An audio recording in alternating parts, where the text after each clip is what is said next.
हरि बोलो हरि बोलो हरि बोलो भाई हरि नामे आनी अच्छे गौरंग निताई रे हरि बोलो हरि बोलो हरि बोलो भाई हरि नामे आनी अच्छे गौरंग निताई रे हरि बोलो हरि बोलो हरि बोलो भाई रे हरि नाम आनी अच्छे गौरंग निताई रे हरि बोलो हरि बोलो हरि बोलो भाई रे हरि नाम आनी अच्छे गौरंग निताई रे हरि नाम बिना जीव अन्य धन नाई रे हरि नाम शुद्ध वाला जगाई मानाई रे हरि नाम बिना जीव अन्य धन नाई रे हरि नाम शुद्ध वाला जगाई मानाई रे हरि बोल हरि बोल भाई रे हरि नाम आनी अच्छे गौरंग निताई रे हरि बोलो हरि बोलो हरि बोलो भाई रे हरि नाम आनी अच्छे गौरंग निताई रे नीचे माया बद्ध हमारे जीवन कटाई रे आशा बसे दूरे दूरे आर कोथा जाई रे नीचे माया बद्ध हमारे जीवन कटाई रे आशा बसे दूरे दूरे आर कोथा जाई रे हरि बोल हरि बोल भाई रे हरि नाम आनी अच्छे गौरंग निताई रे हरि बोल हरि बोल हरि बोल भाई रे हरि नाम आनी अच्छे गौरंग निताई रे हरि बोले जो भाई आशा सुख छाई रे भोग मोक्ष माथा छाड़ी हरि नाम गाई रे हरि बोले जो भाई आशा सुख भोग हरि नाम हरि बोले देव भाई आशा सुख छाई हरि बोले देव भाई आशा सुख छाई रे भोग मोक्ष वाचा छाड़ी हरि नाम गाई रे हरि बोलो हरि बोलो भाई नारायण हरि भोग मोक्ष वाचा छाड़ी हरि नाम हरि बोलो हरि बोलो हरि बोलो भाई रे हरि नाम आनी अच्छे गौरंग निताई रे हरि बोलो हरि बोलो हरि बोलो भाई रे हरि नाम आनी अच्छे गौरंग निताई रे नाचे नामे गुने ओ सब फल पाई रे विनोद बोले जाई लागे नामे रगलाई रे नाचे नामे गुने ओ सब फल पाई रे विनोद बोले जाई लागे नामे हरि बोलो हरि बोलो हरि बोलो भाई रे हरि नाम आनी अच्छे गौरंग निताई रे हरि बोलो हरि बोलो हरि बोलो भाई रे हरि नाम आनी अच्छे गौरंग निताई रे हरि नाम आनी अच्छे गौरंग निताई रे हरि नाम आनी अच्छे गौरंग निताई रे हरि बोलो भाई रे भक्ति विनोद ठाकुर का गीत है क्या कह रहे हैं भक्ति विनोद ठाकुर सब लोग भगवान का नाम लीजिए हरि बोलो भाई रे आप सब हरि नाम बोलिए भगवान का नाम लीजिए क्योंकि हरि नाम आने अच्छे गौरंग निताई रे हरि नाम कौन लेकर आया है गौरांग महाप्रभु नित्यानंद प्रभु हरि नाम बिना जीवे अन्य धन नाही रे। हरि नाम के बिना जीवों के लिए और कोई दूसरा धन नहीं है। हमारा धन क्या है? हरि नाम। तो हरि नाम ही हमारा धन है, इसलिए सब लोग हरि नाम बोलिए। और हरि नाम क्या है? हरे कृष्ण कृष्ण कृष्ण हरे हरे राम राम राम हरे हरे। तो हरि नाम बिना जीवे अन्य धन नाही रे। जो हम दूसरे धन को बहुत महत्व देते हैं, पैसा को बहुत महत्व देते हैं, गहना जेवर कपड़ा लत्ता जमीन जायदाद इसको महत्व देते हैं, वो वास्तव में धन नहीं है। क्या धन है? हरि नाम। क्योंकि हरि नाम के बल पे क्या हुआ? हरि नाम में शुद्ध होलो जगाई मधाई रे। जगाई मधाई हरि नाम लेकर के क्या हो गया? पवित्र हो गया, शुद्ध हो गया। बहुत बदमाश थे। और वो जो वेश्या थी जिसको हरिदास ठाकुर ने तार दिया, उद्धार कर दिया, उसके पास बहुत दौलत था। क्योंकि वेश्या भी तो जमा करती थी और सबसे सुंदर वेश्या थी, सबसे उस जगह में सबसे प्रसिद्ध बोलते हैं ना, वो थी। तो सबसे ज्यादा धन उसको मिलता था। लेकिन जब हरिदास ठाकुर ने उसको प्रचार किया और वो वेश्या बदल गई, अपनी चेतना को बदल दी, उसने उसकी चेतना बदल गई हरिदास ठाकुर की कृपा से। तो उसने कहा कि हमें आप दीक्षा दीजिए और मुझे शिष्य बनाइए। तो हरिदास ठाकुर ने उनको बोला कि वो तो मुश्किल काम नहीं है, मैं तुम्हें दीक्षा दे दूंगा, लेकिन क्या करना होगा? सारा धन जो तुम्हारे पास है वो सारा धन तुमको बांट देना होगा। 1 रुपया भी तुम्हारे पास रहना नहीं चाहिए। वो सारा धन उस वेश्या ने बांट दिया लोगों में, और सफेद साड़ी पहन ली, और बाल उसके बहुत सुंदर थे। तो हरिदास ठाकुर ने ये भी कहा बाल पूरा उनको मुंडाना पड़ेगा। तो पूरा जैसे प्रभु जी लोग बाल मुंडाते हैं, वैसे उस माता जी ने बाल मुंडवाया। और पूरे जीवन फिर क्या किया उसने? तपस्या किया। तो उसका धन क्या हो गया? जो धन जमा किया था वो सब क्या हो गया? कुछ नहीं, कोयले के समान, राख के समान। और असली धन क्या मिला उसको? हरि नाम, हरे कृष्ण महामंत्र। तो वो वेश्या को भी तारा। फिर आगे बोलते हैं भक्तिविनोद ठाकुर, मीछे माया बद्ध होए जीवन न कटाई रे। हम लोग माया के बंधन में फंस करके अपने जीवन को काट रहे हैं, जीवन को बर्बाद कर रहे हैं। आशा वर्षे घूरे घूरे आर कोथा जाए। तो हम लोग सोच रहे हैं कि हम शायद यहाँ ज्यादा सुखी हो जाएंगे, वहां ज्यादा सुखी हो जाएंगे, ये प्राप्त हो जाएगा, वो प्राप्त हो जाएगा। इस आशा में हम इधर उधर घूम रहे हैं, पर कुछ होने वाला नहीं है, कहीं भी हमें शांति मिलने वाली नहीं है। फिर कहते हैं तो भौतिक इच्छाएं जो है उसका कोई अंत नहीं है। तो हरि बोले देव भाई आशा मुखे चाहिए, भोगा मोक्ष वांछा छाड़ी होली नाम गाई।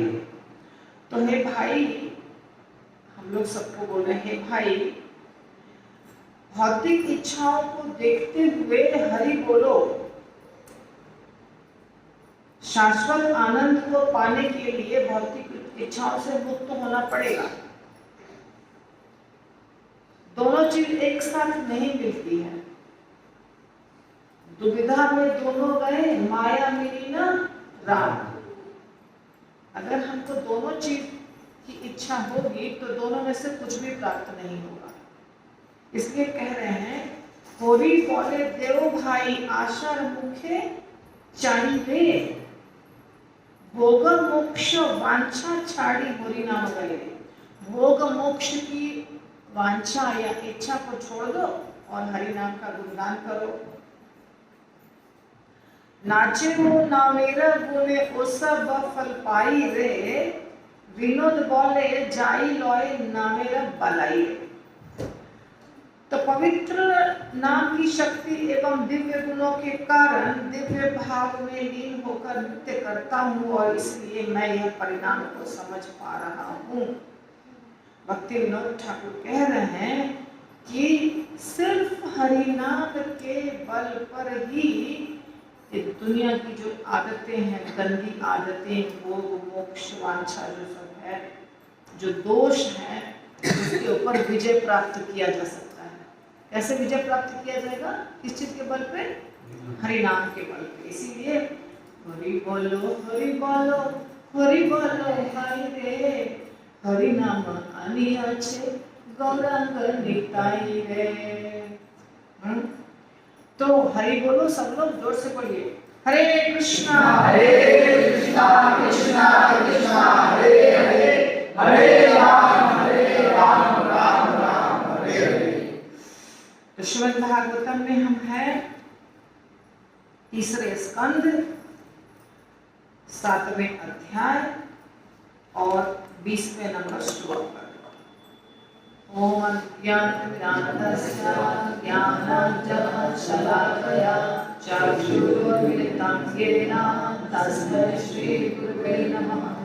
श्रीचैतन्यमनोभीष्टं स्थापितं येन भूतले स्वयं रूपः कदा मह्यं ददाति स्वपदान्तिकं।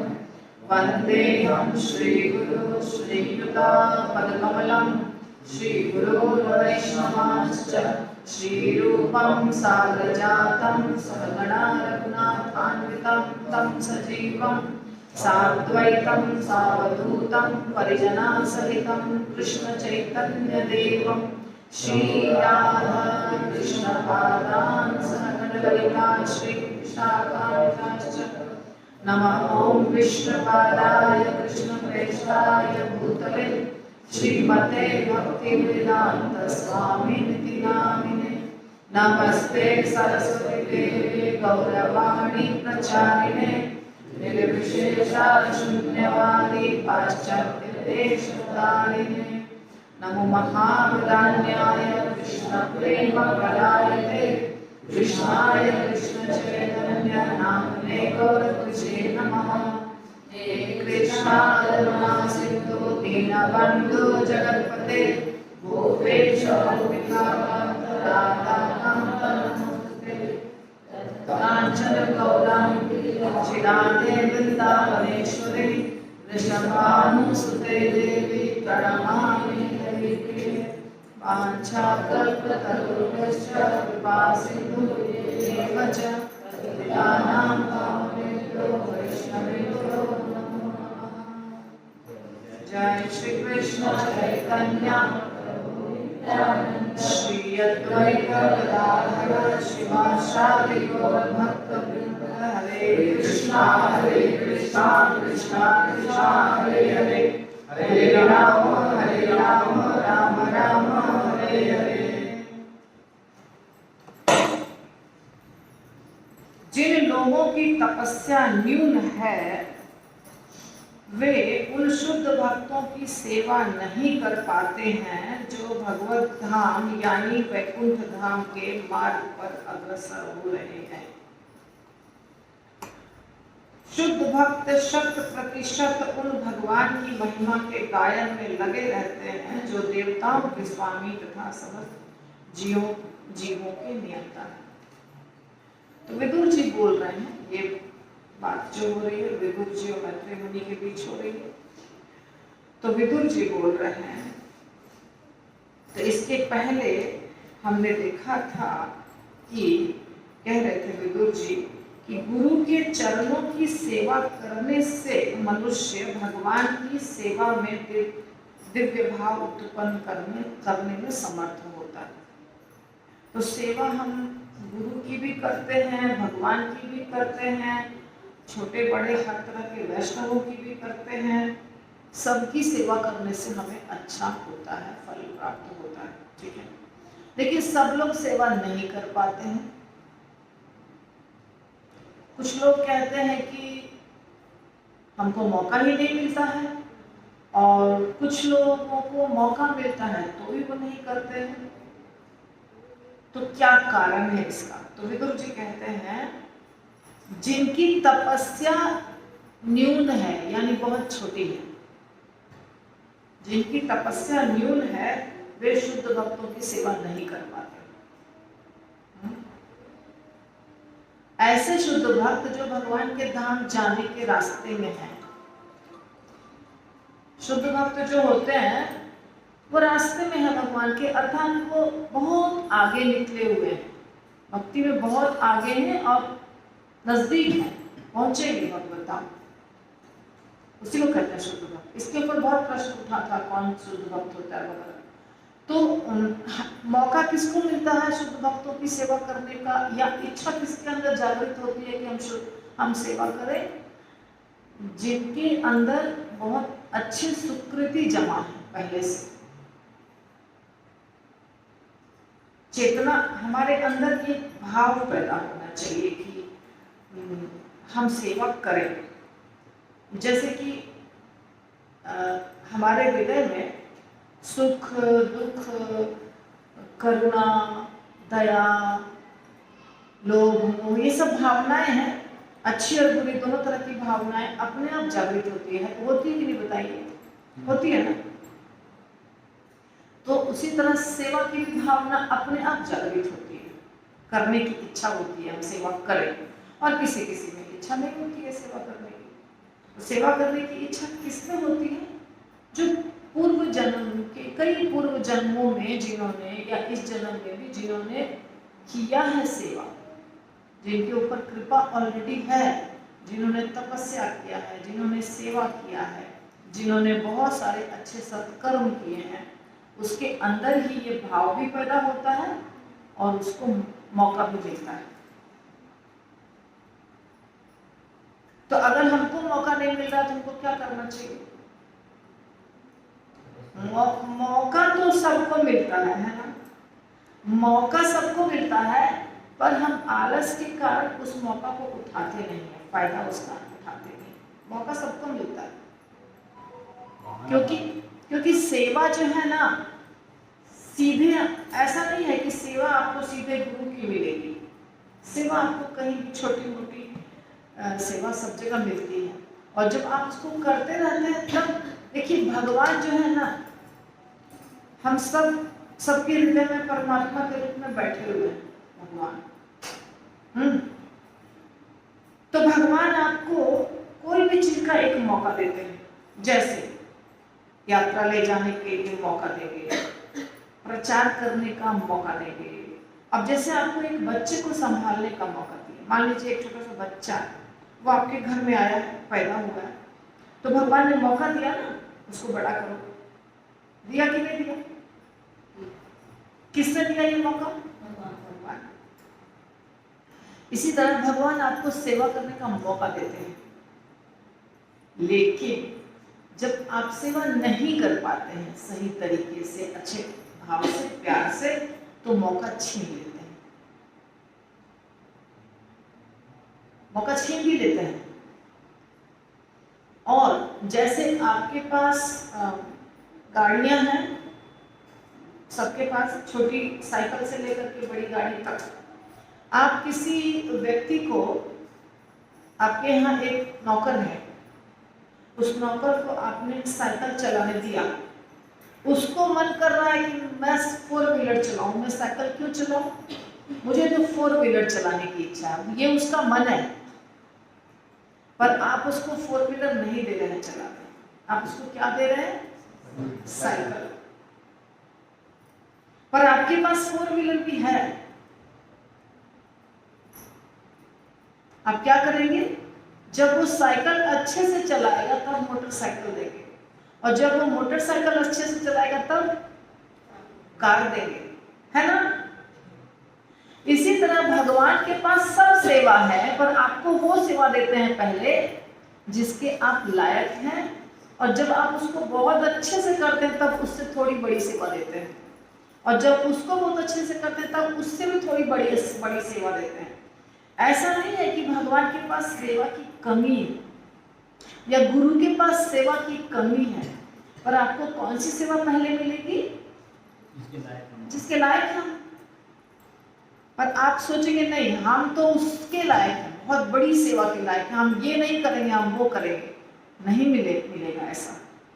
क्योंकि जो सेवा देने वाले हैं, मान लीजिए भगवान ने मेरे सामने एक व्यक्ति को भेजा जिसको मुझे प्रीच करना है ना। मेरे क्लास में एक भक्त आया, उसको मुझे प्रीच करना है। भगवान ने भेजा ना, तुम जाओ फलाना फलाना जगह जाओ, तो वहां पे एक भक्त है, उससे कनेक्ट करो, हो जाओ। अब भगवान ने उसको भेजा 2 दिन 4 दिन 10 दिन, जितना भी दिन के लिए वो मेरे पास है, तो मैं उसको कोशिश कर रही हूँ प्रीच करने का। यदि मैं उसको अच्छे से प्रीच करती हूँ और भगवान प्रसन्न होते हैं, तो उससे थोड़ा सा मुश्किल केस अगली बार आएगा, है ना, बताओ। और जब उसमें भी सक्सेसफुल हो जाओगी, तो उससे थोड़ा और मुश्किल केस आएगा, आसान नहीं आएगा, और मुश्किल और मुश्किल और मुश्किल। क्यों? क्योंकि भगवान देख रहे हैं कि ये कर सक रही है, ये कर पा रही है। और अगर मैं जो इजी आया उसके ऊपर एक लापरवाही कर दी, तो और अगला नहीं आएगा। तो सब जगह यही होता है, सेवा का मौका हमको मिलता है, पर हम यदि उसके लायक नहीं हैं, तो वहीं फेल कर जाते हैं और अगली सेवा हमको नहीं मिलती है। समझ में आ गई बात सबको? तो इसीलिए हमारी जो तपस्या है वो अच्छी होनी चाहिए। अगर तपस्या न्यून है, तो शुद्ध भक्तों की सेवा नहीं कर पाएंगे हम। शुद्ध भक्त किसे कहते हैं? जो भगवत धाम जाने के रास्ते में है और जो निरंतर भगवान के महिमा का गुणगान कर रहे हैं। तो संपूर्ण भौतिक शक्ति अर्थात महत तत्व की सृष्टि कर लेने के बाद तथा इंद्रियों और इंद्रिय विषयों समेत विराट रूप को प्रकट कर लेने पर परमेश्वर उसके भीतर प्रवेश हो गए। अभी मैंने वीडियो शुरू किया है सृष्टि के ऊपर डालना। कितने भक्त देख रहे हैं? कितने भक्तों ने देखा? क्यों सिर्फ एक ही भक्त ने हाथ उठाया, बाकी किसी ने हाथ नहीं उठाया? कितने वीडियो डाले मैंने सृष्टि के ऊपर? 2 देखा।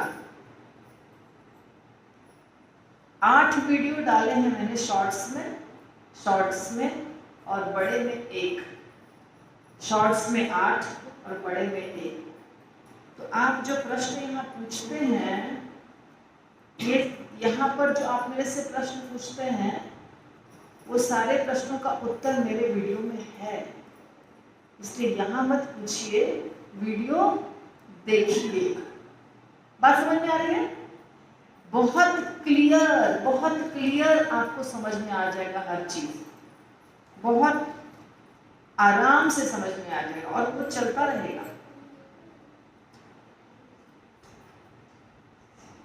तो उसको देखिए, बहुत क्लियरली मैंने एक्सप्लेन किया है। अभी स्टार्ट हुआ है सृष्टि, उसके ऊपर होगा। तो ये जो चल रहा है ना, इसमें सृष्टि के बारे में चर्चा हो रही है। किसी के बारे में चर्चा हो रही है? सृष्टि। इच्छा होती है ना जानने की हमें कि ये दुनिया कैसे बनी, होती है कि नहीं? तो उसका उत्तर चाहिए ना, कहाँ मिलेगा? भागवतम में। और भागवतम में है, पर फिर भी समझ में नहीं आता है। क्यों? मुश्किल है। तो वीडियो में मैं बहुत आसान करके समझाती हूँ, तो आप वीडियो देखिए, शॉर्ट्स भी और बड़े भी। तो भगवान की कृपा से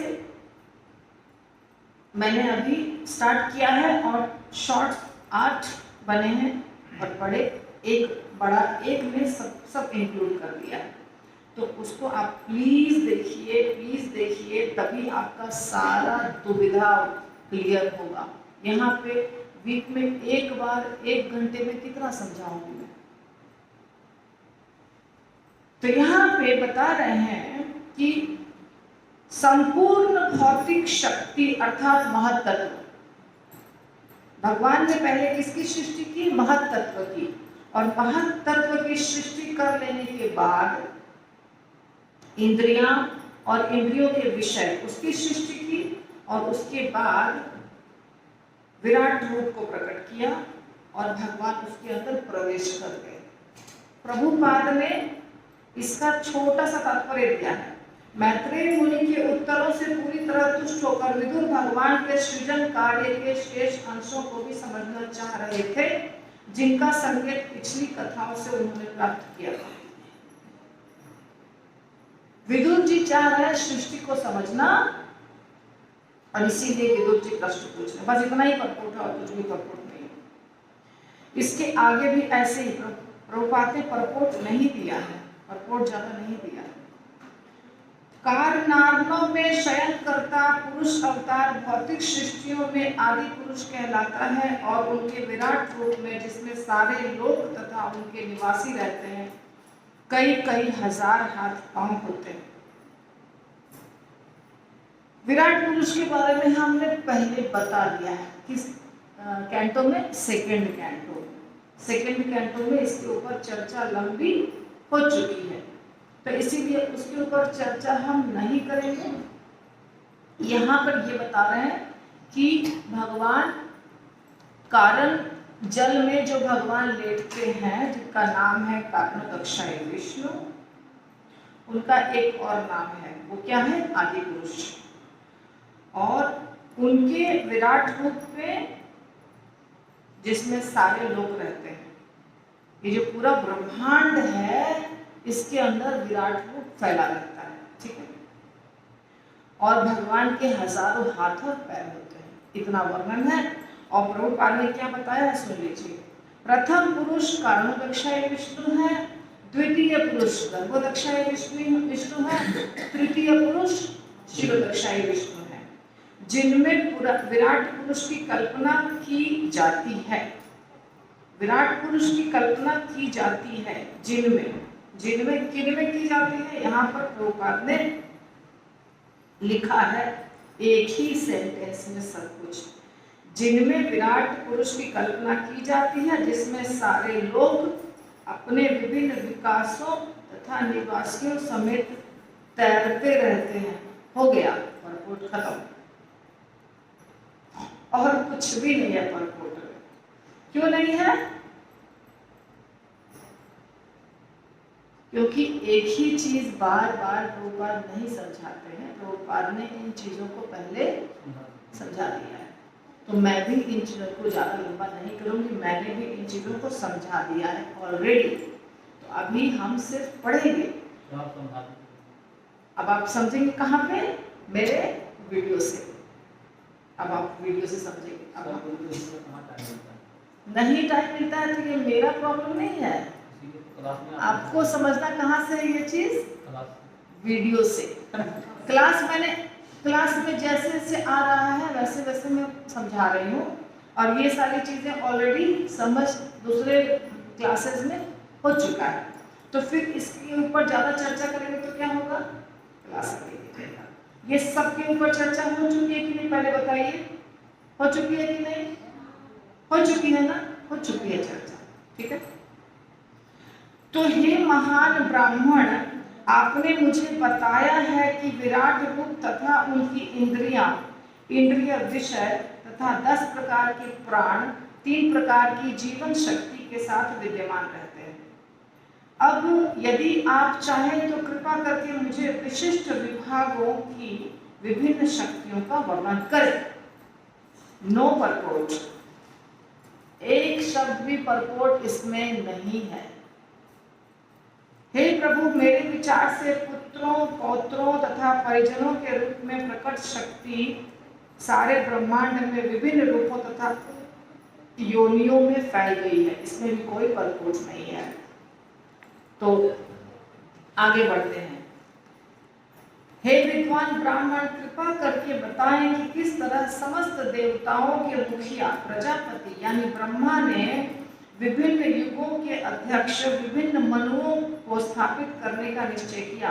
कृपा करके मनुओं का भी वर्णन करें तथा उन मनुओं की संतानों का भी वर्णन करें।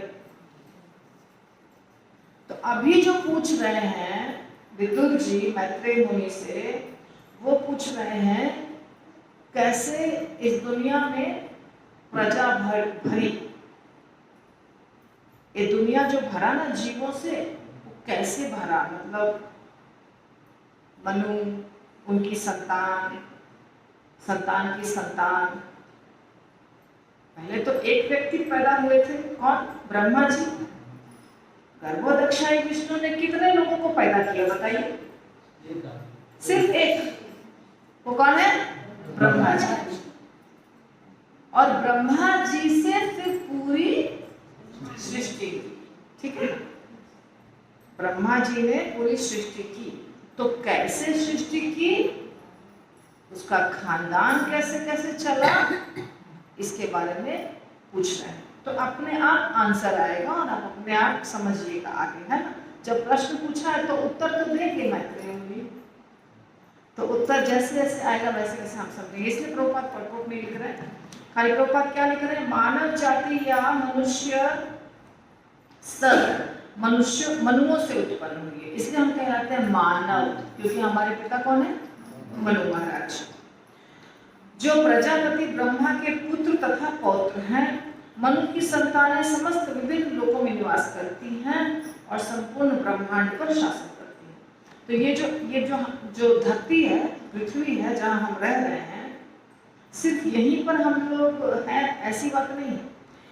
यहाँ पे हम लोग हैं, पर दूसरे ग्रह पे, नक्षत्रों पे, लोकों में बहुत सारे दूसरे प्राणी भी हैं, बहुत सारे लोग भी, ठीक है? तो मैं आपको वापस बताऊंगी कि आप प्लीज ध्यान दीजिए, आपको बहुत आसानी से समझ में आएगा। मतलब बहुत आसानी से, मतलब बहुत आसानी से। अभी हमने आपको 14 भुवन का डायग्राम बना के बता दिया है। कहाँ तक बताया है? 14 भुवन के नाम और डायग्राम तक हमने बता दिया है। दो प्रकार के वीडियोस होते हैं, एक बड़ा वीडियो और एक शॉर्ट्स। शॉर्ट्स आप समझते हैं किसको कहते हैं? जो 1 मिनट का होता है। तो जो 1 मिनट का है उसमें बहुत आसानी से समझ में आएगा आपको, बहुत सारी चीज़ें हैं। और जो एक है बड़ा, उसमें भी आएगा, पर उसमें इकट्ठे है सब कुछ। तो 14 भुवन जो अभी यहाँ बता रहे हैं ना, कि विभिन्न लोकों में, क्या बता रहे हैं यहाँ? विभिन्न लोकों में प्रजा निवास करती है, मनु की संतानें। सिर्फ यहाँ नहीं, तो जैसे कि स्वर्गलोक का नाम तो सुना है आपने। स्वर्गलोक को हम सबसे ऊंचा समझते हैं, अरे स्वर्गलोक है, वो तो सबसे ऊंची जगह है, वहां हमको जाना चाहिए। पर स्वर्गलोक तक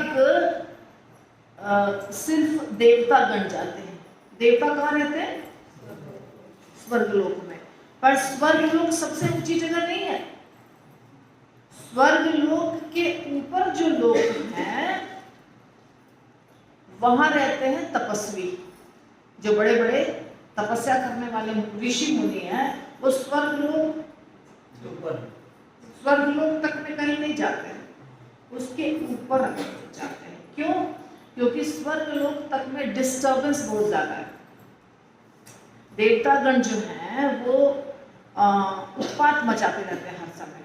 हमेशा देवताओं और असुरों के बीच में झगड़ा होगा, और और जब आंशिक प्रलय होगा तो भी ये सब नष्ट हो जाता है।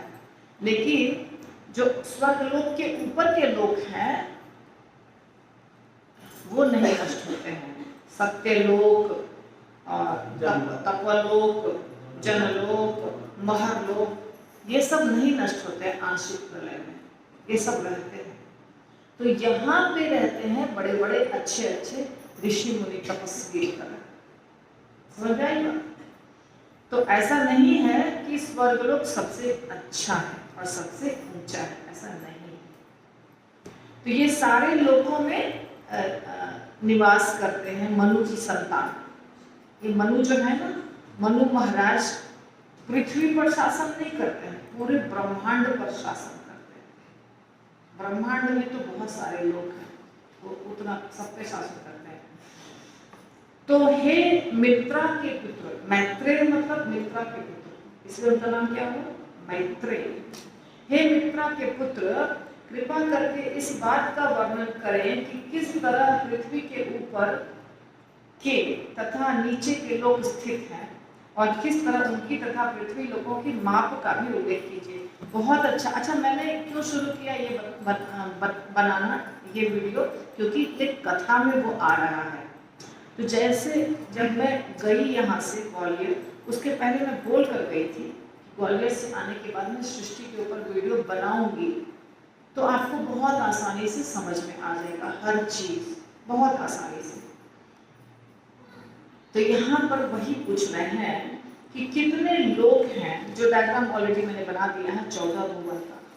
तो 14 भुवन के जो डायग्राम, अभी सिर्फ डायग्राम बनाया है, पर इसके बाद उसके अंदर और बहुत सारा ज्ञान है जो धीरे धीरे मैं डालूंगी, क्योंकि एक बार में सब बताऊंगी तो किसी को समझ में नहीं आएगा, तो उसके लिए आपको लगातार देखना पड़ेगा। तो जो 14 भुवन हैं, 3 लोक, उसको 3 लोक भी कहते हैं, 14 भुवन भी कहते हैं। 3 लोक यानी ऊर्ध्वलोक, मध्यलोक और अधोलोक। 14 भुवन उसी के अंदर है। मध्य लोक है ये भूलोक। भूलोक किसको कहते हैं? मध्य लोक। भूलोक यानी मध्य लोक। मगर भूलोक के ऊपर 6 है। भूलोक के ऊपर 6 है जिसको बोलते हैं ऊर्ध्वलोक, और भूलोक के नीचे 7 है जिसको बोलते हैं अधोलोक। कुल मिलाकर 14 भुवन और तीनों लोक। इसका नाम आपने कई बार सुना है। तो इसमें जितने लोग हैं सब में अलग अलग प्रकार के लोग निवास करते हैं, जिसका वर्णन आप धीरे धीरे सुनेंगे। अलग अलग, जैसे कहीं पर नाग लोग है, उसमें नाग निवास करते हैं। कहीं पर शिव जी का भी धाम है या बलि महाराज का धाम है। ऐसे अलग अलग लोगों में अलग अलग प्रकार के प्राणी निवास करते हैं। ठीक है। और उसकी कितनी दूरी है उसका भी वर्णन है, किस लोक से दूसरा लोक कितना दूर पे है। मान लीजिए धरती है, भूलोक है, भूलोक से कितना दूर के ऊपर भूवर लोक है, इसका भी वर्णन है।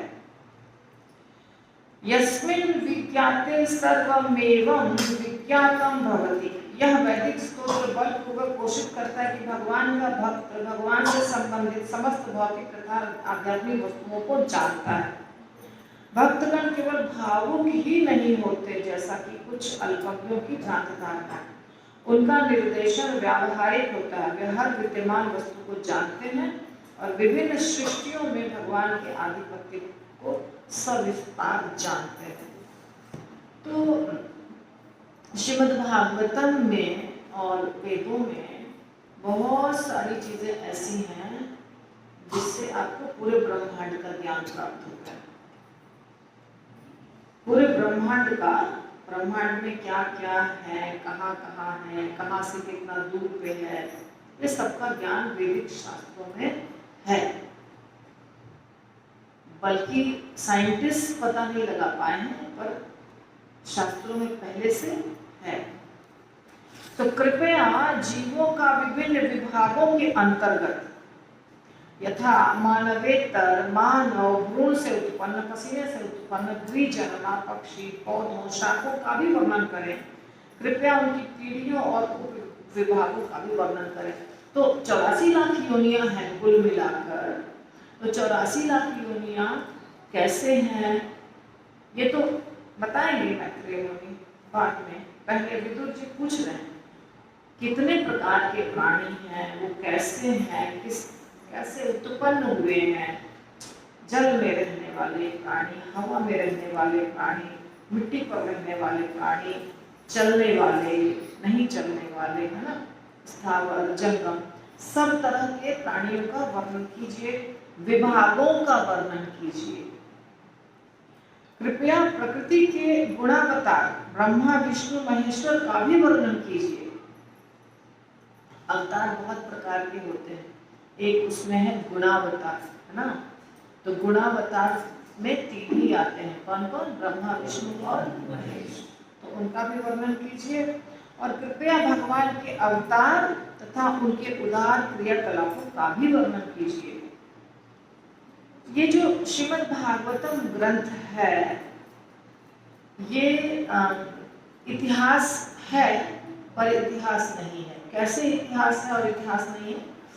जितने भी ग्रंथ होते हैं जैसे कि रामायण है तो इतिहास इसीलिए इसको कह सकते हैं क्योंकि ये पुरानी घटना है जिसका वर्णन है। ये घटना हुई है, घटना घटित हो चुकी है और उसका वर्णन इस ग्रंथ में है। ये मनगढ़ंत कहानी नहीं है। मनगढ़ंत कहानी को इतिहास नहीं कहते हैं। मनगढ़ंत कहानी जो काल्पनिक कहानी है उसको कहानी कहते हैं, कथा, कहानी, बनाई हुई चीज। पर इतिहास उसको कहते हैं जो बनाई हुई नहीं है, वो वास्तव में घटना घटी थी। तो महाभारत एक इतिहास है, श्रीमद् भागवतम भी इतिहास है, परंतु इसलिए इतिहास नहीं है क्योंकि इतिहास का मतलब होता है उसमें तिथि होगा और वो क्रमिक होगा। अर्थात जैसे पिता, उसका पुत्र, फिर उसका पुत्र, फिर उसका पुत्र, इसको कहते हैं इतिहास। पर यहाँ कैसे है? जब प्रश्न पूछते हैं, कोई भी महान भक्त है या कोई प्रश्न पूछते हैं किसी दूसरे भक्त से तो वो उत्तर देता है। तो उत्तर देने के दौरान बहुत सारी घटनाओं का वर्णन होता है। तो वो घटनाएं आगे पीछे कहीं भी कोई भी घटना, किसी भी युग की घटना हो जाती है। फिर दूसरा प्रश्न में फिर किसी तीसरे युग की घटना घट जाती है। इसके चलते वो जो सीरीज है, वो जो सीक्वेंस है, वो इसमें मेंटेन नहीं होता है श्रीमद् भागवतम में। इसीलिए इसको समझने में कठिनाई होती है। ऐसा नहीं है कि फर्स्ट कैंटो को पढ़ा ना तो फर्स्ट कैंटो से जो चलेगा वो धीरे धीरे पहला स्कंद शुरू होगा ब्रह्मा जी के जन्म से, उसके बाद स्वयंभू मनु से, और उसके बाद अभी आएगा वैवस्वत मनु तक। ऐसा नहीं होता है श्रीमद् भागवतम में। श्रीमद् भागवतम में कैसा होता है? पहला स्कंद कुंती महारानी का हो गया, फिर बाद में 10वें स्कंद भगवान का हो गया, और फिर बीच में मनु, स्वयंभू मनु, तो कभी चाक्षुष मनु, तो कभी वैवस्वत मनु, तो कभी ऐसे करके अलग अलग समय की घटना रहती है इसमें। इसीलिए इसको समझने में कठिनाई होती है। जैसे प्रश्न पूछा तो उत्तर देने में बताएंगे, तो उत्तर देने में क्या बताएंगे? विदुर जी मैत्रेय मुनि क्या बताएंगे? हाँ, यही प्रश्न नारद मुनि ने पूछा था ब्रह्मा जी से, तो ब्रह्मा जी ने ये उत्तर दिया था, तो मैं तुमको वही उत्तर बता रहा हूँ। ऐसे होता है, इसलिए मुश्किल है थोड़ा। तो हमें ये सब भी बताइए, भगवान के अवतार का वर्णन बताइए, भगवान के विभिन्न प्रकार के पुरुषावतार का वर्णन बताइए। फिर आगे, हे महर्षि कृपया मानव समाज के वर्णों तथा आश्रमों का वर्णन, उनके लक्षणों, स्वभाव तथा मानसिक संतुलन एवं इंद्रिय नियंत्रण के स्वरूपों के रूप में करें। कृपया महर्षियों के जन्म, वेदों के कोटि विभाजनों का भी वर्णन करें। तो सारा प्रश्न है, इस चैप्टर का नाम ही है विदुर जी द्वारा प्रश्न। ये अध्याय का क्या नाम है?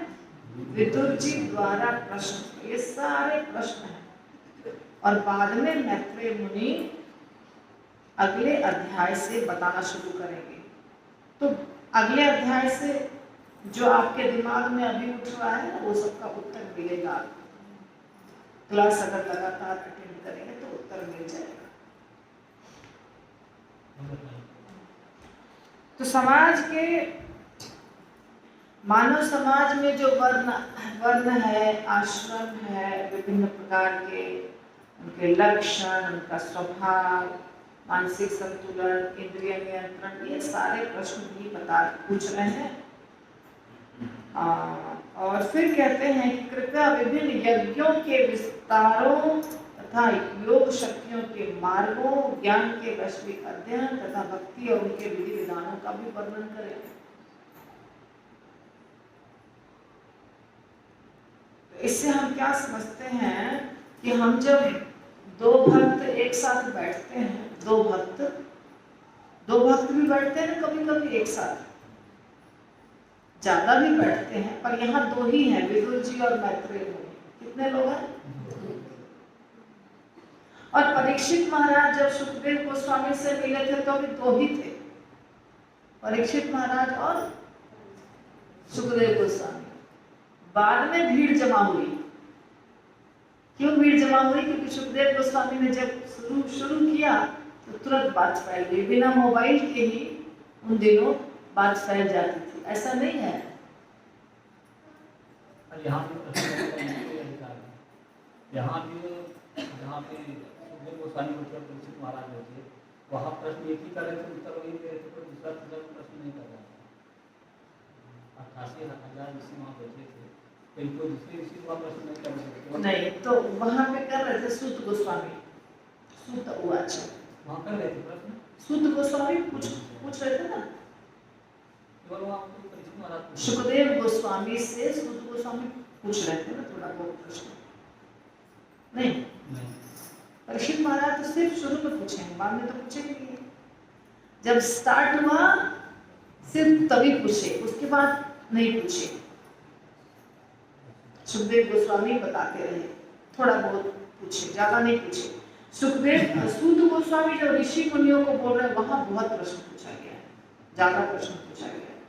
तो मेरे कहने का मतलब ये है, मैं जो बोल रही थी कि जब दो भक्त बैठते हैं कहीं भी, तो उनके बीच में किस प्रकार का प्रश्न उत्तर होना चाहिए? ऐसा, तब उनको भक्त कहते हैं। भक्त के बीच में कैसा होना चाहिए? बातचीत कैसी होनी चाहिए? जैसे इसमें बातचीत हो रही है। और अगर ऐसी बात नहीं हो रही है तो वो भक्त नहीं है, फिर वो क्या है?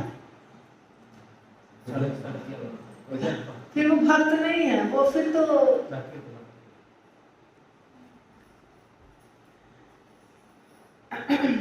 तो कृपया श्रद्धा विहीन नास्तिकों की अपूर्णताओं तथा विरोधों का, वर्ण संकरों की स्थिति, विभिन्न जीवों के प्राकृतिक गुणों तथा कर्म के अनुसार विभिन्न जीव योनियों की गतिविधियों का भी वर्णन करें। तो ये सारे वर्णन भी करें। और धर्म, आर्थिक विकास, इंद्रिय तृप्ति तथा मोक्ष के परस्पर विरोधी कारणों का, और उसी के साथ जीविका के विभिन्न साधनों, विधि की विभिन्न विधियों, शास्त्रों में उल्लिखित व्यवस्था का भी वर्णन करें। ये साधारण जनता के दिमाग में ये सारा प्रश्न उठता है, हम भक्ति कैसे करेंगे?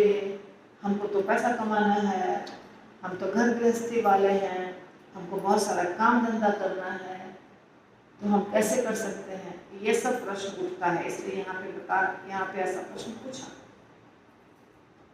धर्म है, आर्थिक विकास है, इंद्रिय तृप्ति है और मोक्ष है, इसके बीच में विरोध होता है, विरोधी कारण होते हैं, उसके ऊपर बताइए। बहुत बड़ी समस्या है लोगों की कि हम पैसा कमाएं तो फिर ये कैसे करें?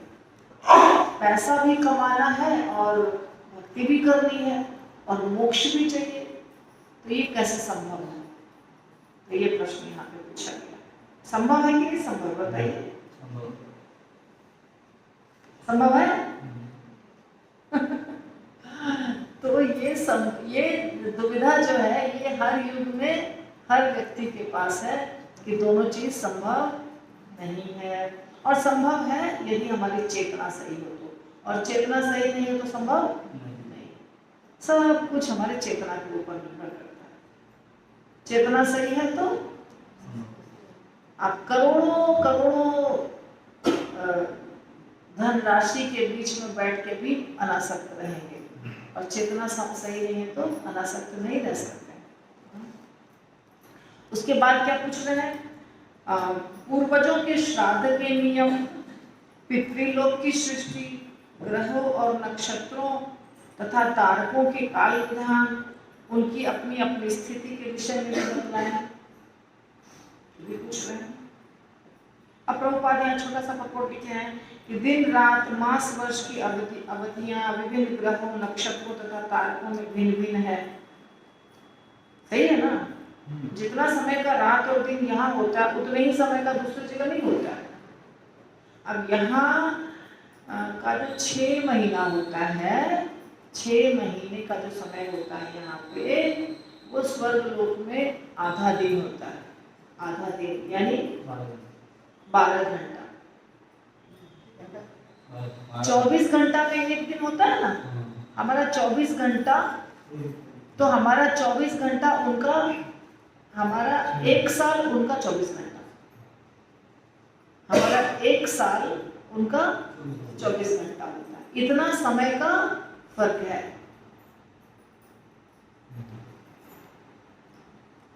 कितने साल तक रहते हैं स्वर्ग में? जहाँ से भी व्यक्ति वो तो उसके पुण्य के ऊपर है ना। हमारा जितना पुण्य रहेगा उतना हमारी अवधि, हमको उतना समय मिलेगा स्वर्ग लोक में रहने का।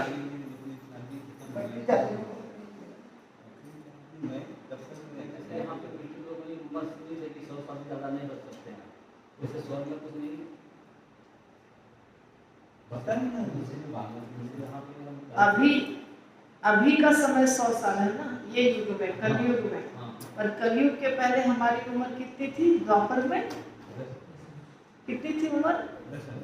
1000 साल। द्वापर के लोगों की उम्र थी 1000 साल, और त्रेता के लोगों की उम्र 10,000 साल, और सतयुग के लोगों की उम्र 1,00,000 साल, और कलयुग के लोगों की उम्र 100 साल। कितना अंतर हो गया? और उम्र के साथ साथ उनकी लंबाई, चौड़ाई, हाइट, सब कुछ। जो पहले के जमाने के लोगों की जो हाइट थी बहुत ज्यादा थी, हमारे समय में ही अभी हम देख रहे हैं कि हाइट कितनी कम होती जा रही है। अब भी अपने नजरों से हम देख रहे हैं कि लोगों की हाइट जो है बहुत कम हो रही है, उम्र कम हो रही है। हाइट आजकल 70 साल, 70 साल तक कोई जिया तो सोचते हैं ठीक था। 50 और 60 के बीच में मृत्यु बहुत ज्यादा होती है। 50-60 के बीच में मृत्यु बहुत ज्यादा होती है। 50-60 के बीच में मृत्यु, क्योंकि हार्ट प्रॉब्लम, ब्लड प्रेशर और diabetes, kidney failure, common disease, ये सब कॉमन हो गया है बहुत ज़्यादा। इसीलिए उम्र कम हो रही है, और एक्सीडेंट्स बहुत होते हैं, तो मृत्यु बहुत ज़्यादा होती है एक्सीडेंट से। तो ये कलयुग का, अभी जैसे जैसे कलयुग आगे बढ़ेगा ये सब कुछ घटेगा। मतलब उम्र घट जाएगी, हाइट बहुत कम हो जाएगी। सर कलयुग का समराइज है पूरे ब्रह्मांड में है क्या? खाली धरती पर? धरती पर कैसे होगा?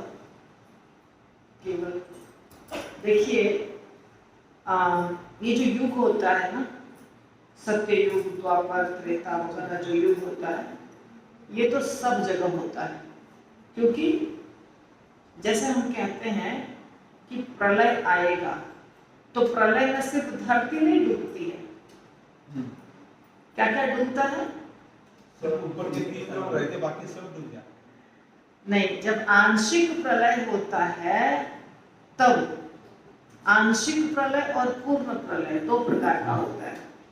तो आंशिक प्रलय में ऊपर के 4 लोग बच जाते हैं। 4 लोग जो अभी तुरंत हमने चर्चा की, स्वर्ग लोक के ऊपर सत्यलोक, तपोलोक, जनलोक और महरलोक, है ना, ये 4 बचते हैं। नीचे के 10 लोग खत्म। ये आंशिक प्रलय, और पूर्ण प्रलय में सारे खत्म।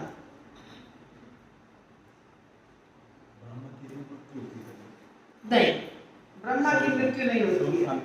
ब्रह्मा की मृत्यु होगी तब तो पूरा का पूरा ब्रह्मांड चला जाएगा। अभी हम प्रलय की बात कर रहे हैं ना, अभी हम किस चीज की बात कर रहे हैं? प्रलय की। तो प्रलय जब होता है तो प्रलय आंशिक और पूर्ण होता है। तो इसका मतलब क्या हुआ? इसका मतलब ये हुआ कि सब जगह युग का परिवर्तन हो रहा था। है ना। युगों का परिवर्तन सब जगह हो रहा था, सिर्फ धरती पर नहीं हो रहा था, ऊपर की चार दिशाएं। सब जगह। समय जो है ना, ब्रह्मा जी से रिलेटेड है ना समय। ब्रह्मा जी का जन्म हुआ और ब्रह्मा जी की मृत्यु होगी, उसके बीच में ही सब समय चल रहा है ना। और ऊपर जो मनु बैठे हुए हैं, उनका शासन काल चल रहा है। लेकिन कलयुग का जो उम्र है 3 लाख, 3 लाख कहाँ है? कलयुग का उम्र कितना है? 4,32,000। 4,32,000 का है। ब्रह्मा के सामने कुछ भी उम्र नहीं होगी। उससे मतलब नहीं है। 4,32,000 बंदर तो ब्रह्मा का एक दिन कितना होता है? देखिए, ये समय कैसे चल रहा है, युग कैसे परिवर्तित हो रहे हैं, अभी आप समझिए बात को। युग कैसे परिवर्तित हो रहे हैं? ब्रह्मा जी का जन्म होता है और ब्रह्मा जी की मृत्यु होती है, उसके बीच में ब्रह्मा जी का 100 साल बीतेगा, है ना। ब्रह्मा जी का 100 साल बीतेगा ना, 100 साल ब्रह्मा जी की उम्र है, तब ब्रह्मा जी समाप्त हो जाएंगे। तो ब्रह्मा जी की जो उम्र है 100 साल की, उसमें तो ब्रह्मा जी ने पैदा किसको किया? मनु को। सृष्टि करने के लिए ब्रह्मा जी ने किसको पैदा किया? मनु को, प्रजापति को। ब्रह्मा भी प्रजापति है, मनु भी प्रजापति है। तो मनु को जो पैदा किया, पहला मनु, स्वयंभू मनु, तो उस समय से लेके फिर वो दूसरे मनु आते हैं, फिर तीसरे मनु आते हैं, ऐसे 14 मनु रहते हैं। 14 मनु शासन करते हैं कितना दिन में? ब्रह्मा जी के एक दिन में। एक दिन में ब्रह्मा जी के एक दिन में 14 मनु शासन करेंगे। एक मनु का समय रहेगा 72 चतुर्युग। कितना? 72 चतुर्युग एक मनु का शासन काल। और एक 14 मनु जब शासन कर लेंगे तो ब्रह्मा जी का एक दिन समाप्त हो जाएगा। तो एक मनु के समय में 72 बार चतुर्युग घूमेगा। एक चतुर्युग, 2 चतुर्युग, 3 चतुर्युग, चौथा चतुर्युग, ऐसे ऐसे कितना घूमेगा? 72 बार। फिर दूसरे मनु का समय आएगा तो फिर से 72 बार। तो ऐसा जब हो जाएगा ऐसा करके 14 मनु का समय, तो ब्रह्मा जी का दिन समाप्त हो जाएगा, एक दिन। फिर रात्रि होगी, फिर ब्रह्मा जी सोएंगे, फिर रात्रि होगी, फिर दूसरा दिन होगा, फिर ब्रह्मा जी उठेंगे और सृष्टि बार बार ब्रह्मा जी करेंगे। आंशिक प्रलय के बाद भी, पूर्ण प्रलय के बाद भी बार बार ब्रह्मा जी सृष्टि करेंगे। तो लेकिन जब सृष्टि करते हैं तो बहुत बार ऐसी सृष्टि होती है कि पुरानी सृष्टि के जो लोग हैं, मतलब ऋषि मुनि, मनु, ये रहते हैं, सब के सब समाप्त तो नहीं हो जाते हैं। अब जैसे कि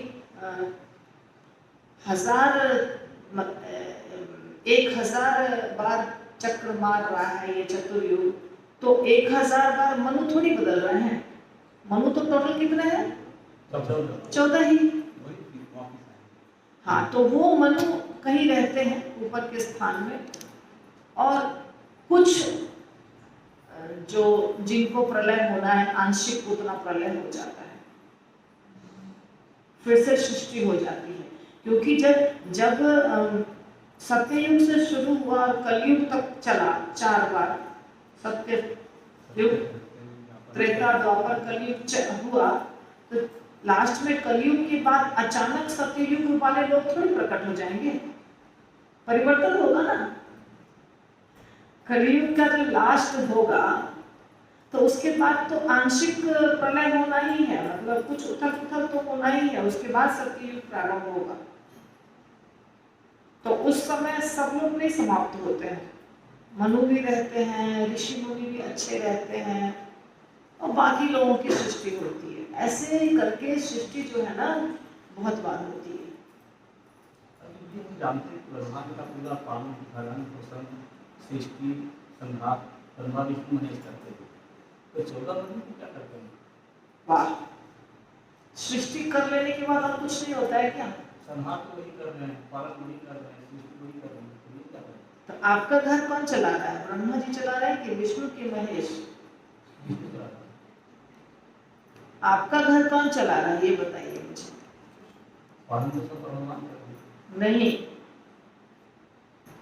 आप मुझे ये बताइए कि आपको बैंक में पैसा रखना पड़ता है कि नहीं, ईएमआई देना पड़ता है कि नहीं, सामान खरीद के घर लाना पड़ता है कि नहीं, बच्चों का स्कूल में एडमिशन कराना पड़ता है कि नहीं, शादी करनी पड़ती है कि नहीं, सब करना पड़ रहा है कि नहीं, करना पड़ रहा है कि नहीं ये बताइए मुझे।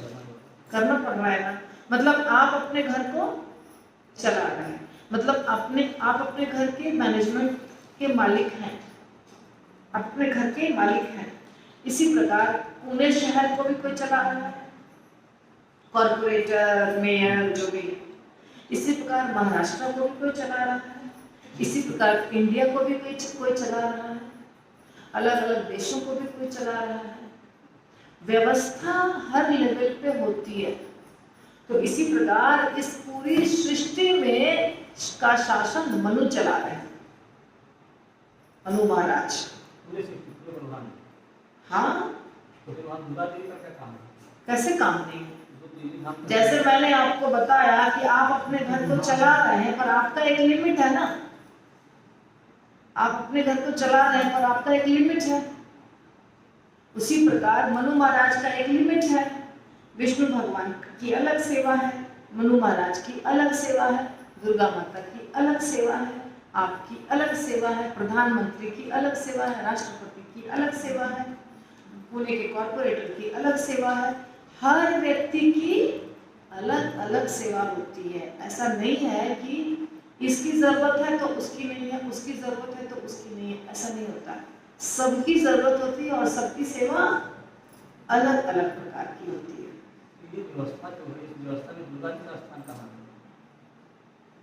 अभी ये चैप्टर में दुर्गा जी हैं क्या? आप ऐसे करिएगा तो ये चैप्टर आगे नहीं पढ़ेगा।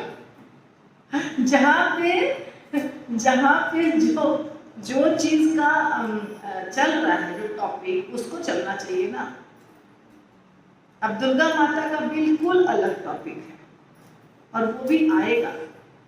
भगवान की बहिरंगा शक्ति है वो, तो वो भी आएंगी, उनकी भी चर्चा होगी। और जब चर्चा होगी तो उनके बारे में विस्तार पूर्वक जानकारी मिलेगी। अभी आप सिर्फ इतना जानिए कि शिव जी की वो अर्धांगिनी है, भगवान की बहिरंगा शक्ति है, शिव जी की अर्धांगिनी है। और दुर्गा माता के हाथ में कितने अस्त्र शस्त्र हैं? कितने हाथ हैं? 10। और 10 हाथ में क्या क्या चीज है? कितने लोगों को पता है 10 हाथ में क्या क्या चीज है? दुर्गा माता के 10 हाथ में बोलो, कौन कौन चीज है? त्रिशूल है, उसका बोलो बोलो, जोर से बोलो। बाण, सुदर्शन चक्र, गदा, शंख, ये सब है। देवी दुर्गा देवी के हाथ में, दुर्गा माता के हाथ में क्या क्या है? त्रिशूल है, भाला है, तलवार है, कुंड है, महिषासुर का सिर है पकड़ी हुई है, खप्पर जिसमें खून था, खप्पर है। हाँ, खड्ग तो भाला को बोलते हैं। नहीं, 10 हाथ में 10 चीज है ना।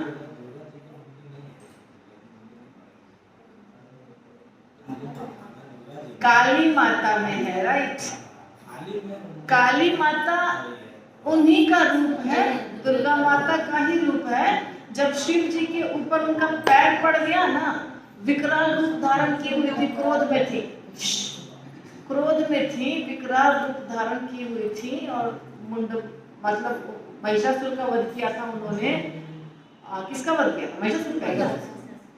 तो शिव जी चाह रहे थे कि क्रोध कम हो इनका, लेकिन क्रोध कम नहीं हो रहा था और कोई भी व्यक्ति कंट्रोल नहीं कर पा रहा था। तो शिव जी जमीन पे लेट गए तो वो पूरी क्रोध में थी, तो नीचे नहीं देख रही थी, वो सिर्फ ऊपर देख रही थी, अपने सेवा में व्यस्त थी, मारने में, असुरों का वध करने में। तो शिव जी के ऊपर जब पैर पड़ गया तो उन्होंने ऐसे जीभ निकाला कि अरे कितनी बड़ी गलती हो गई, मेरे पति हैं, तो इसलिए उनका जीभ निकला हुआ दिखता है। तो ये दुर्गा माता का ही अलग रूप है, काली माता का। काला रंग हो गया, वो कुछ कुछ उनकी लीला है। तो इस प्रकार दुर्गा माता जो है ना, वो कंट्रोलर, जैसे कि राधा रानी बहुत प्यार से आपको कंट्रोल करती है, प्यार से, है ना। राधा रानी क्या करेंगी? प्यार से करेंगी। पर प्यार से किसको करेंगी? जो सुनते हैं बात। लेकिन जो बात नहीं सुनते हैं, जब हम नहीं सुनते हैं बात भगवान की, ना भगवत गीता मानेंगे, ना शास्त्रों को मानेंगे, ना पंडित को मानेंगे, ना मंदिर जाएंगे, ना कुछ सुनेंगे, तो राधा रानी आपको डांटेंगी नहीं। क्योंकि राधा रानी का क्या कार्य है? प्यार देना। राधा रानी के हाथ में एक फूल होता है, राधा रानी के हाथ में कोई अस्त्र शस्त्र नहीं होते हैं। क्या होता है हाथ में? एक फूल होता है बस। एक हाथ से आशीर्वाद देती है और एक हाथ में फूल रहता है। उनके हाथ में कोई तलवार नहीं, भाला नहीं, बर्छा नहीं, कुछ नहीं। तो जब उनके अंडर में आप नहीं रहेंगे तो वो अपना रूप नहीं विकराल बनाएंगी, वो आपको वहां से हटा देंगी और कहाँ भेज देंगी? फिर दुर्गा माता अपना अस्त्र शस्त्र चलाएगी। तो जो उनके कंट्रोल में रहते हैं, जो राधा रानी के कंट्रोल में नहीं रहते हैं, उनको दुर्गा माता क्या करती है? अपने तरीके से कंट्रोल करती है। ये दुर्गा माता की सेवा है ना। तो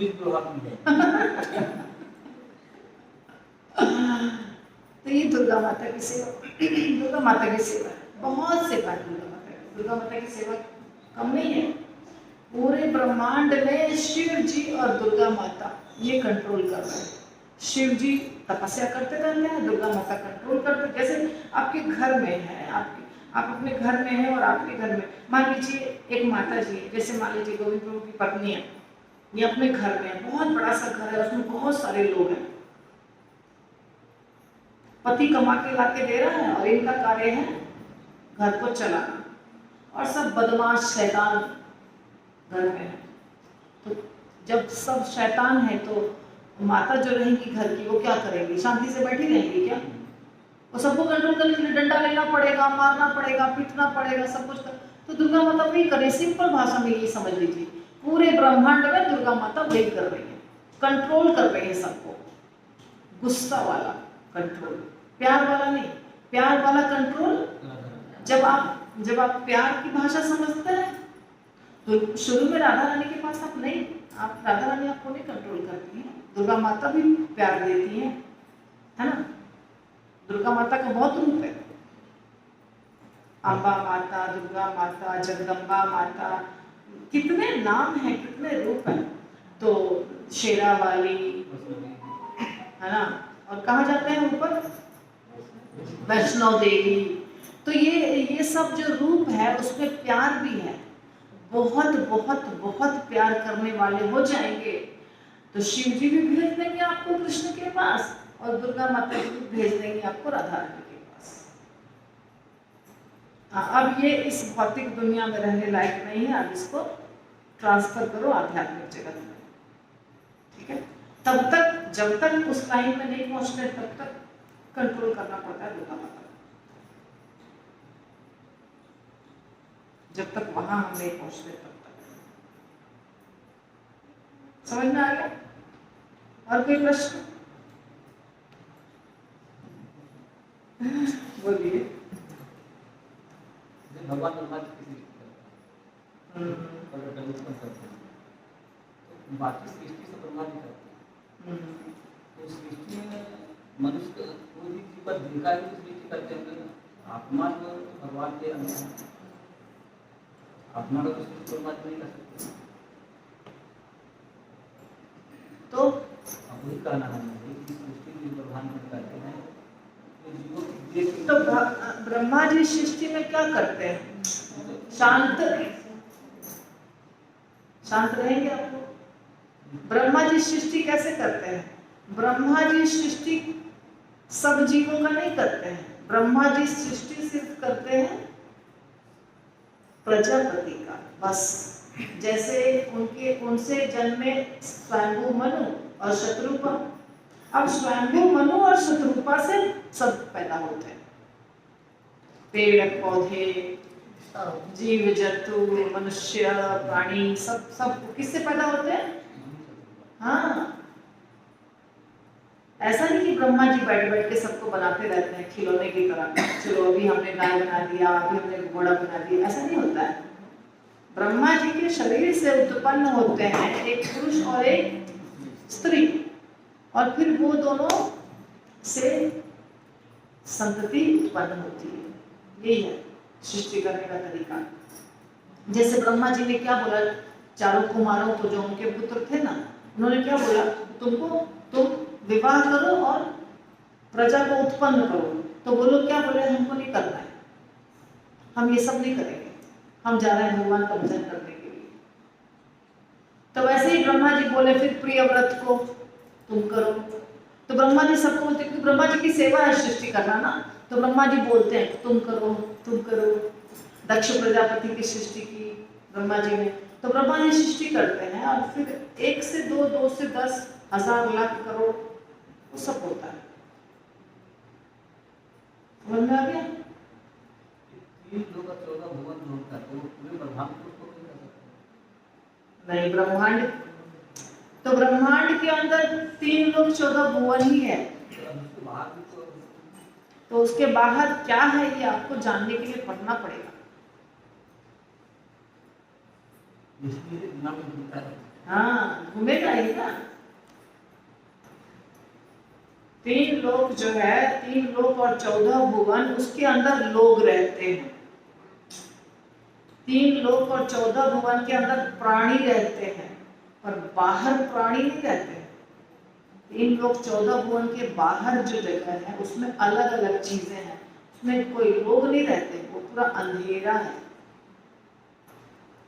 और जब आप सृष्टि का वीडियो देखिएगा तो लास्ट में वो आएगा, लास्ट में मैं बताऊंगी। सीक्वेंस से ही बताऊंगी तो समझ में आएगा ना, अचानक तो सब कुछ समझ में नहीं आएगा। तो जब सीक्वेंस से आप हर वीडियो को देखिए, हर वीडियो को, 1-2 वीडियो नहीं बनेंगे, 50 सैकड़ों वीडियो बनेंगे, तब जाके कंप्लीट होगा। छोटा वाला और बड़ा वाला 10-15 बन सकता है।